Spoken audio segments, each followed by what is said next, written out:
നമസ്കാരം. ഭാരത് ലൈവിലേക്ക് സ്വാഗതം. പട്ടികജാതിക്കാരോടും പട്ടികജാതി വിദ്യാർത്ഥികളോടുമൊക്കെ വലിയ അനുഭാവം കാണിക്കുന്നുണ്ട് CPM എന്നാണ് CPM പറയുന്നത്. എന്നാൽ വോട്ട് ബാങ്കിന് വേണ്ടി മാത്രമായി പട്ടികജാതി വിഭാഗങ്ങളെ ഉപയോഗിക്കുകയാണ് പിണറായി വിജയൻ സർക്കാർ എന്ന് നമുക്ക് വ്യക്തമാകുന്നു. പട്ടികജാതി വിഭാഗങ്ങളോട് വല്ലാത്ത ക്രൂരതയാണ് കഴിഞ്ഞ പിണറായി വിജയന്റെ സർക്കാർ ചെയ്തിരിക്കുന്നത്. കോടികളുടെ സ്കോളർഷിപ്പ് മുക്കുകയായിരുന്നു പിണറായി വിജയൻ സർക്കാർ എന്നാണ് പുറത്തു വരുന്ന വിവരങ്ങൾ. ഈ കൃത്യവിലോപം പുറത്തുവിട്ടത് CAG റിപ്പോർട്ടിലൂടെയാണ്. സംസ്ഥാനത്തെ പട്ടികജാതി വിഭാഗത്തിൽപ്പെടുന്ന വിദ്യാർത്ഥികളുടെ വിദ്യാഭ്യാസ ആനുകൂല്യങ്ങൾ വിതരണം ചെയ്തതിൽ പിണറായി വിജയൻ സർക്കാർ അതീവ ഗുരുതരമായ കൃത്യവിലോപവും വീഴ്ചയും വരുത്തിയതായി കൺട്രോളർ ആൻഡ് ഓഡിറ്റർ ജനറലിന്റെ റിപ്പോർട്ട്. 2024-25 വർഷത്തെ CAG റിപ്പോർട്ടിലാണ് സർക്കാരിന്റെ കടുത്ത ജനവിരുദ്ധ നയങ്ങളും പാളിച്ചകളും അക്കമിട്ട് നിരത്തിയിരിക്കുന്നത്. കേന്ദ്ര സംസ്ഥാന പങ്കാളിത്തത്തോടെയുള്ള സ്കോളർഷിപ്പ് ഫണ്ടുകൾ പോലും അർഹരായ വിദ്യാർത്ഥികളിലേക്ക് എത്തിക്കാതെ ധനവകുപ്പ് പൂഴ്ത്തിവെക്കുകയോ വകമാറ്റുകയോ ചെയ്തുവെന്ന ഞെട്ടിക്കുന്ന വിവരങ്ങളാണ് ഇപ്പോൾ പുറത്തു വരുന്നത്. പട്ടികജാതി വിദ്യാർത്ഥികളുടെ ഉന്നത വിദ്യാഭ്യാസത്തിന് താങ്ങാകേണ്ട പോസ്റ്റ് മെട്രിക് സ്കോളർഷിപ്പ് പദ്ധതി അട്ടിമറിച്ചതാണ് റിപ്പോർട്ടിലെ ഏറ്റവും പ്രത്യാഘാതമുണ്ടാക്കുന്ന കണ്ടെത്തൽ. ഈ പദ്ധതിയുടെ 60% തുകയും കേന്ദ്രവിഹിതമായാണ് ലഭിക്കുന്നത്. എന്നിട്ടും അർഹതപ്പെട്ട 120 കോടി രൂപ വിദ്യാർത്ഥികൾക്ക് നൽകാതെ പിണറായി സർക്കാർ തടഞ്ഞു വെക്കുകയായിരുന്നു.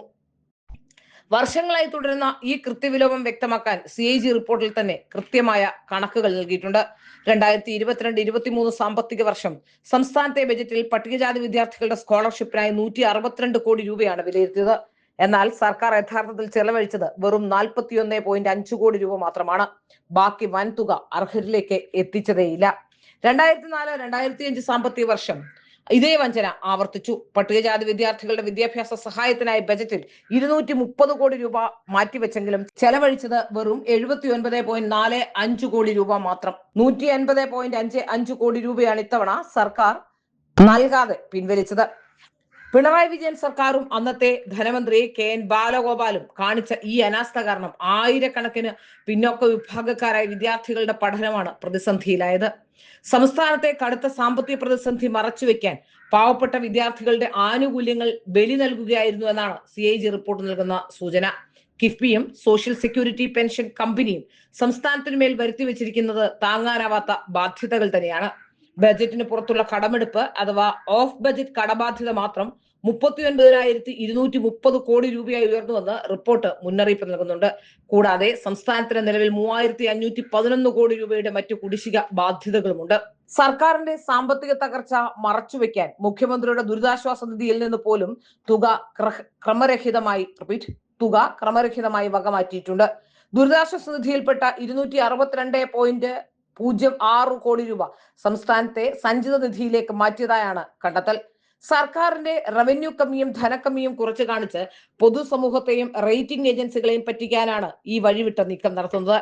കേരളത്തിന്റെ സാമ്പത്തിക അടിത്തറ പൂർണ്ണമായും തകർന്നുവെന്ന് വ്യക്തമാക്കുന്നതാണ് റിപ്പോർട്ടിലെ മറ്റ് ധനകാര്യ സൂചകങ്ങൾ. സംസ്ഥാനത്തിന്റെ റവന്യൂ വരവിൽ വെറും 0.30% നേരിയ വളർച്ച മാത്രമാണ് ഉണ്ടായത്. കേന്ദ്ര വിഹിതത്തിലെ കുറവ് കേന്ദ്ര ധനസഹായത്തിലെ 42% തന്നെ വൻ കുറവുണ്ടായി. റവന്യൂ വരവ് സ്തംഭിച്ചപ്പോൾ സംസ്ഥാനത്തിന്റെ ആകെ ചെലവുകൾ 8.97% ഉയരുകയാണ് ഉണ്ടായത്. ഏതായാലും പട്ടികവർഗ വിഭാഗങ്ങളെ ഒക്കെ തന്നെയും വോട്ട് ബാങ്കുകളായി മാത്രം കാണുകയാണ് പിണറായി വിജയൻ സർക്കാർ എന്ന് ഇതിൽ നിന്നും ബോധ്യമാവുകയാണ്.